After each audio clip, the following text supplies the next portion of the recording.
Hello बच्चों, welcome to DKB tutorial. कैसे हो सब लोग? एकदम मजा में। वेल, चलिए अब बात करते हैं प्रिपरेशन ऑफ ईथर की। ईथर क्या होते हैं, ईथर की आईयूपीएसी नेमिंग कैसे करते हैं, ये सारी बातें मैंने आप लोगों से पहले वाली वीडियो में कर ली हैं। अगर आप लोगों ने पहले वाली वीडियो नहीं देखा है तो चलिए आप लोग प्लेलिस्ट में जाइए और पहले उनको देखिए, उसके बाद में इस वीडियो को देखिएगा। इस वीडियो में बात करने वाला हूँ प्रिपरेशन ऑफ ईथर। ईथर को बनाने के कौन कौन से तरीके होते हैं, सारे तरीके के बारे में हम वन बाई वन डिस्कस करेंगे।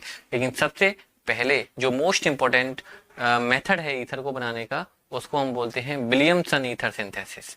अब विलियमसन ईथर सिंथेसिस के बारे में एक बार हमने और भी पढ़ाया हुआ है आप लोगों को हेलो एल्केन और हेलो एरिन चैप्टर में। वेल, फिर से बात करते हैं विलियमसन ईथर सिंथेसिस को। देखो, जब कोई एल्किल हैलाइड को, एल्किल हैलाइड आप लोग सब लोग समझते ही हो, ठीक है।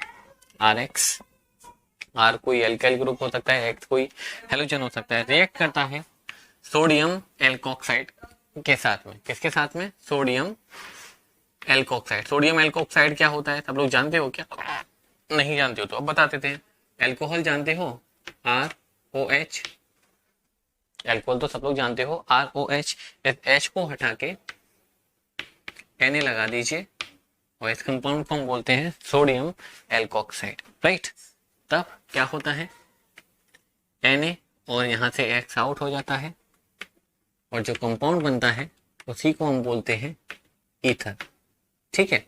एग्जाम्पल के लिए हम लिख भी सकते हैं CH3Cl प्लस C2H5ONa। पहले लैंग्वेज लिख लेना कि when an alkyl halide react with sodium alkoxide then it form ether and this reaction is called Williamson ether synthesis। Okay, क्या बनेगा? NaCl आउट हुआ प्लस CH3O C2H5, इसका नाम होना चाहिए एथाइल मिथाइल ईथर या फिर मिथॉक्सी इथेन। नाम लिखना आप लोगों को बहुत अच्छे से आना ही चाहिए। अब एक बात और करते हैं स्टूडेंट, जो कि इंपॉर्टेंट है, नोट करके लिखनी है आप लोगों को कि जो एल्काइल हैलाइड होना चाहिए in Williamson ether synthesis during the preparation of ether, alkyl halide must be primary. जो एल्काइल हैलाइड है वो कैसा होना चाहिए? प्राइमरी होना चाहिए, सेकेंडरी या टर्शियरी नहीं होना चाहिए। जैसे जैसे जैसे अगर आपने मान लीजिए एक टर्शियरी एल्काइल हैलाइड लिया हुआ है, ठीक है, ये तो प्राइमरी एल्काइल हैलाइड है लेकिन ये कार्बन तो 3 डिग्री है, इसलिए इसको हम बोलेंगे टर्शियरी एल्काइल हैलाइड। और अगर आप इसकी रिएक्शन के लिए सोडियम एल्कोक्साइड से रिएक्शन करते हो, जैसे हमने लिया सोडियम एथॉक्साइड ले लिया है यहाँ पर, सोडियम एथॉक्साइड, इसको हम बोलेंगे सोडियम एथॉक्साइड, राइट, ठीक है।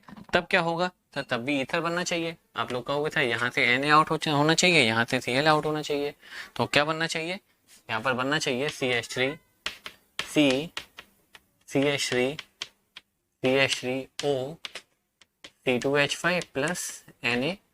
लेकिन ये प्रोडक्ट स्टूडेंट नहीं बनता है, क्योंकि हमने जब आप लोगों को हेलो एल्केन और हेलो एरिन चैप्टर पढ़ाया था, वहां पर भी बताया था, फिर से बता रहे हैं कि अगर आपने सेकेंडरी या टर्शियरी एल्काइल हैलाइड लिया हुआ है तो फिर सब्स्टिट्यूशन रिएक्शन नहीं होता है, यहाँ पर एलिमिनेशन रिएक्शन होता है और एक एल्कीन बनता है। तो यहाँ पर जो प्रोडक्ट रहेगा ये प्रोडक्ट नहीं बनेगा, यहाँ पर एक एल्कीन बनेगा। और एल्कीन कौन सा बनेगा उसके बारे में भी हम बता देते हैं आप लोगों को, CH3, ठीक है, plus NaCl plus C2H5OH। Okay, तो ध्यान रखना है, नोट करके लिखना है कि अगर हम एक विलियमसन ईथर सिंथेसिस रिएक्शन को करा रहे हैं तो वहां पर जो एल्काइल हैलाइड होना चाहिए वो प्राइमरी ही होना चाहिए, सेकेंडरी या टर्शियरी नहीं होना चाहिए। क्यों नहीं होना चाहिए? क्योंकि अगर एल्काइल हैलाइड सेकेंडरी या टर्शियरी होगा तो एलिमिनेशन रिएक्शन होगा, और एलिमिनेशन रिएक्शन होगा तो क्या बनेगा? एक एल्कीन बनेगा, ईथर नहीं बनेगा। लेकिन स्टूडेंट, अगर आपको कोई एरोमेटिक ईथर की फॉर्मेशन करनी है, जैसे फॉर एग्जांपल अगर आप लोगों ने ये लिया हुआ है C6H5Cl प्लस CH3ONa, एक एराइल हैलाइड लिया, सोडियम एल्कोक्साइड तो लेना ही लेना है, तो आपको क्या प्रोडक्ट मिलेगा? और अगर आप कुछ इस तरह का लेते हो CH3Cl प्लस C6H5ONa, तब क्या प्रोडक्ट मिलेगा। ठीक है, दोनों में ही आप देखोगे सर यहाँ से Na और यहाँ से Cl आउट होगा, तो आप कहोगे C6H5OCH3, C6H5OCH3, यहाँ से भी Na और यहाँ से Cl आउट करोगे, तब भी प्रोडक्ट आपको क्या मिलना चाहिए, C6H5OCH3। लेकिन यहाँ पर एक रिएक्शन सही है और दूसरा रिएक्शन गलत है। ये वाला रिएक्शन बिल्कुल गलत है, ये वाला रिएक्शन होगा ही नहीं, ये रिएक्शन पॉसिबल है। और आपको जो ईथर बनेगा वो क्या बनेगा, प्लस NaCl। इस ईथर को आप लोगों को याद होना चाहिए, इस ईथर को हम कहते हैं एनीसॉल। ठीक है, याद होगा बेंजीन रिंग के ऊपर अगर हमने OCH3 लगा हुआ है तो इसको हम क्या बोलते हैं, एनीसॉल। अब आप पूछोगे सर ये रिएक्शन क्यों नहीं हो रही है, ये रिएक्शन क्यों हो गई, तो पहले नोट करके लिखिएगा कि for the formation of aromatic ether we shouldn't take aryl halide. Aromatic ether को बनाने के लिए हमें एराइल हैलाइड नहीं लेना है। क्यों नहीं लेना है, क्योंकि जो एराइल हैलाइड होता है वो सब्स्टिट्यूशन रिएक्शन के लिए लेस रिएक्टिव होता है। That's why Williamson ether synthesis के अकॉर्डिंग अगर आपको कोई एरोमेटिक ईथर बनाना है तो आप एराइल हैलाइड नहीं लेंगे। क्यों, क्योंकि एराइल हैलाइड सब्स्टिट्यूशन रिएक्शन के लिए लेस रिएक्टिव होता है। क्यों रिएक्टिव होता है सर, क्यों लेस रिएक्टिव होता है, क्योंकि जो इलेक्ट्रॉन होते हैं वो रेजोनेंस की वजह से पूरी रिंग में घूमते रहते हैं, इसीलिए Cl यहाँ से आउट आसानी से नहीं होता है। ये बात हमने हेलो एल्केन और हेलो एरीन वाले चैप्टर में भी बताई थी, फिर से बता दी है आप लोगों को कि जो हेलो एल्केन होते हैं या हेलो एरीन्स होते हैं वो सब्स्टिट्यूशन रिएक्शन के लिए लेस रिएक्टिव होते हैं। एग्जाम में बहुत पूछा भी जाता है कि क्यों लेस रिएक्टिव होते हैं, because they are more stable due to resonance या डीलोकलाइजेशन ऑफ इलेक्ट्रॉन की वजह से उनमें स्टेबिलिटी ज्यादा रहती है। स्टेबिलिटी ज्यादा रहती है तो रिएक्टिविटी कम रहती है। तो विलियमसन ईथर सिंथेसिस के बारे में ये तीन बातें आप लोग ध्यान रखें। पहला, विलियमसन ईथर सिंथेसिस होता क्या है कि सर जब हम किसी एल्काइल हैलाइड को सोडियम एल्कोक्साइड के साथ रिएक्शन करते हैं तो एक ईथर बन जाता है। इस रिएक्शन को हम बोलते हैं विलियमसन ईथर सिंथेसिस। नोट करके हमने दो बातें बताई। पहली बात बताई थी कि जो एल्काइल हैलाइड होना चाहिए वो प्राइमरी ही होना चाहिए, सेकेंडरी और टर्शियरी होगा तो फिर क्या बनेगा, वहां पर एल्कीन बन जाएगा। दूसरी बात, अगर एरोमेटिक ईथर बनाना है तो आप लोगों को एराइल हैलाइड नहीं लेना है। एराइल हैलाइड वाला पार्ट जो सोडियम एल्कोक्साइड है उसमें लीजिए आप, ओके, और उधर वाले पार्ट को आप एल्काइल हैलाइड से कनेक्ट करिए तो आपको एरोमेटिक ईथर बनेगा। Reason aryl halide are less reactive towards the nucleophilic substitution reaction. कुछ क्वेश्चन लेते हैं जिससे हम विलियमसन ईथर सिंथेसिस की बात को और अच्छे से क्लियर करें। क्वेश्चन ये है स्टूडेंट, आप लोगों के सामने एक रिएक्शन लिखी हुई है और क्वेश्चन लिखा हुआ है why following reaction is not appropriate for preparation of tert butyl ethyl ether. इस कंपाउंड का नाम है टर्ट ब्यूटाइल क्योंकि ये जो कार्बन है टर्शियरी है, टर्ट ब्यूटाइल इथाइल ईथर। इस कंपाउंड को बनाने के लिए ये रिएक्शन एप्रोप्रिएट क्यों नहीं है ये बताना है आप लोगों को। दूसरा क्वेश्चन है what would be the major product in this reaction. इस रिएक्शन में मेजर प्रोडक्ट क्या रहेगा। और तीसरा क्वेश्चन है write a suitable chemical reaction for the preparation of tert butyl ethyl ether. और टर्ट ब्यूटाइल इथाइल ईथर को बनाने के लिए एक केमिकल रिएक्शन भी आप लोगों को राइट करनी है। तो सबसे पहले बताना है कि ये रिएक्शन सूटेबल क्यों नहीं है।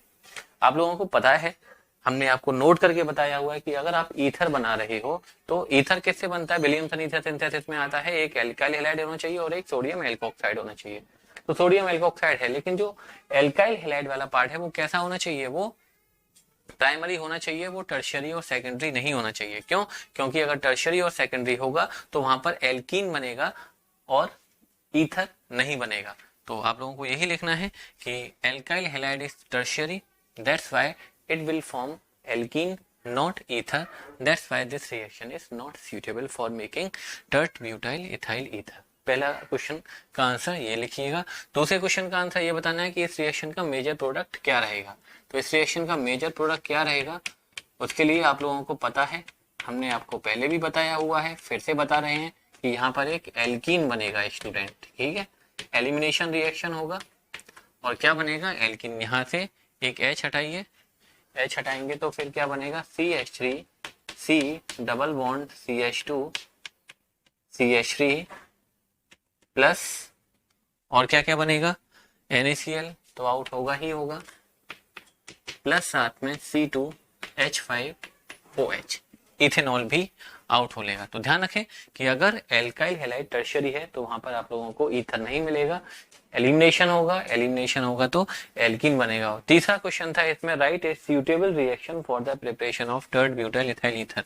मतलब आपको ये वाला ईथर बनाना है तो एक सूटेबल रिएक्शन आप बताइए। तो चलो बता देते हैं हम एक सूटेबल रिएक्शन। आप लोगों को क्या करना पड़ेगा, ये वाला जो पार्ट है उसको तो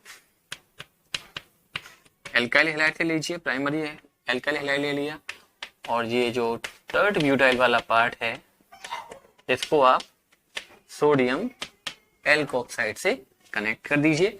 हमने बताया भी हुआ है कि एल्काइल हैलाइड वाला पार्ट कैसा होना चाहिए, प्राइमरी होना चाहिए। सोडियम एल्कोक्साइड वाले पार्ट से हमें कोई मतलब नहीं है। तो यहाँ से Na और यहाँ से Cl आउट करोगे तो जो प्रोडक्ट बनेगा वो क्या बनेगा, CH3O C2H5 प्लस NaCl। ठीक है, तो अगर टर्ड ब्यूटाइल इथाइल ईथर बनाना है तो आपको ये रिएक्शन के अकॉर्डिंग नहीं बनेगा, इस रिएक्शन के अकॉर्डिंग बनेगा। तो इस तरह के क्वेश्चन हमने आप लोगों को विलियमसन ईथर सिंथेसिस, जब आप लोगों को हेलो एल्किन वाला चैप्टर पढ़ाया हुआ है वहां पर भी बताए हैं। तो वहां पर जब आप लोगों ने देखे होंगे आई एम श्योर, क्योंकि ऑर्गेनिक केमिस्ट्री पढ़ रहे हो तो चैप्टर वाइज ही पढ़ोगे, ऐसा तो नहीं कि कभी भी कोई सा चैप्टर पढ़ लिया। तो चलो ये हो गई बात विलियमसन ईथर सिंथेसिस की कंप्लीटली।